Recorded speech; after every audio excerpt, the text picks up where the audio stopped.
Seorang perwakilan Kataib Hizbullah mengeluarkan ancaman baru kepada Amerika Serikat dan Israel setelah komandannya dibunuh di Irak. Hizbullah menyebut pembalasan akan segera datang menargetkan sejumlah sasaran di Israel. Sekretaris Jenderal Kataib Hizbullah Abu Hussein Al-Hamidawi mengatakan serangan pembalasan akan dilakukan menggunakan rudal dan drone. Menurutnya, senjata-senjata itu dapat menembus pantai Mediterania Israel hingga menghancurkan ladang gas di Kares. Hamidawi mengklaim pihaknya dapat menyerang musuh kapanpun mereka mau. Sebelumnya, Komando Pusat Amerika atau CENTCOM mengaku bertanggung jawab atas serangan drone di Baghdad, Irak pada Rabu 7 Februari 2024 malam.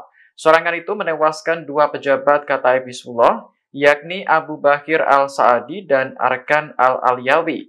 Dalam pernyataan resminya, Amerika mengklaim serangan mematikan itu merupakan balasan atas kematian 3 tentara Amerika beberapa waktu lalu. Washington bersumpah akan mengambil segala tindakan untuk melindungi pasukannya dari ancaman musuh. Sebagai informasi, Kataib Hizbullah merupakan salah satu bagian dari perlawanan Islam di Irak. Kelompok tersebut membentuk poros perlawanan dan secara teratur menyerang pasukan Amerika di Irak dan Suriah sejak Oktober tahun lalu.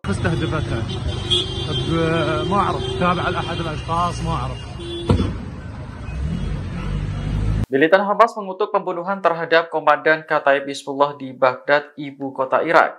Aksi pembunuhan itu dilakukan oleh Amerika Serikat menggunakan drone pada Rabu 7 Februari 2024 malam. Dalam pernyataan resminya, Hamas menyebut serangan di Baghdad merupakan pelanggaran terhadap kedaulatan Irak, sehingga Amerika harus bertanggung jawab atas meningkatnya ketegangan akibat serangan tersebut.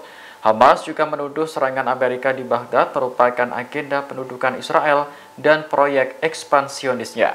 Sebelumnya, Komando Pusat Amerika atau CENTCOM mengakui serangan di Baghdad dilakukan oleh militernya. Serangan itu menewaskan dua pejabat Kataib Hizbullah, yakni Abu Bakir Al-Sa'adi dan Arkan Al-Aliyawi.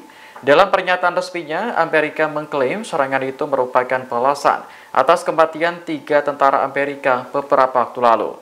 Washington bersumpah akan mengambil segala tindakan untuk melindungi pasukannya dari ancaman musuh.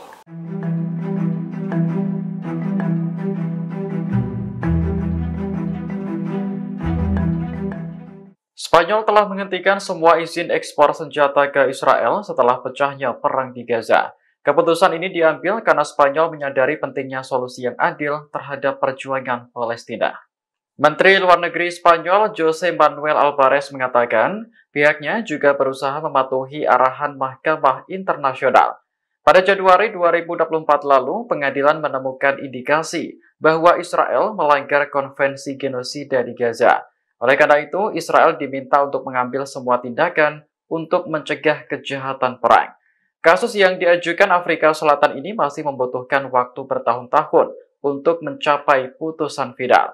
Álvarez memandang bahwa Spanyol dan negara-negara lain perlu mematuhi arahan pengadilan, sebab pihaknya tak mau terseret kasus tersebut gara-gara masih mempersenjatai Israel. Selain Spanyol, Belgia juga mengambil langkah serupa dengan menangguhkan 2 izin ekspor mesiu ke Israel. Pemerintah setempat mengatakan bahwa Israel bukan tujuan akhir amunisi tersebut.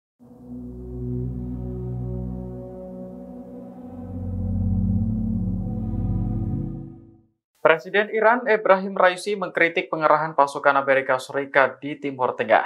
Menurutnya, kehadiran mereka justru mengganggu keamanan kawasan.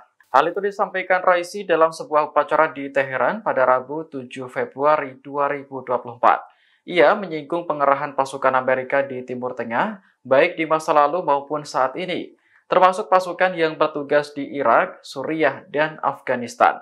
Menurut Raisi, kehadiran mereka sama sekali tidak menciptakan keamanan. Dalam pidatonya, ia juga mengecam Amerika karena menciptakan Iranofobia dan Islamofobia. Label itu seolah-olah memberi kesan bahwa Iran dan kelompok yang didukungnya adalah radikal.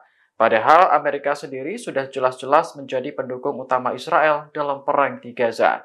Saat ini jumlah pasukan Amerika di Timur Tengah mencapai ribuan. 900 personel diantaranya berada di Suriah. Alasan Pentagon menempatkan mereka adalah untuk melatih pasukan lokal dalam memerangi kelompok radikal. Download Tribun X sekarang. Menghadirkan lokal menjadi Indonesia.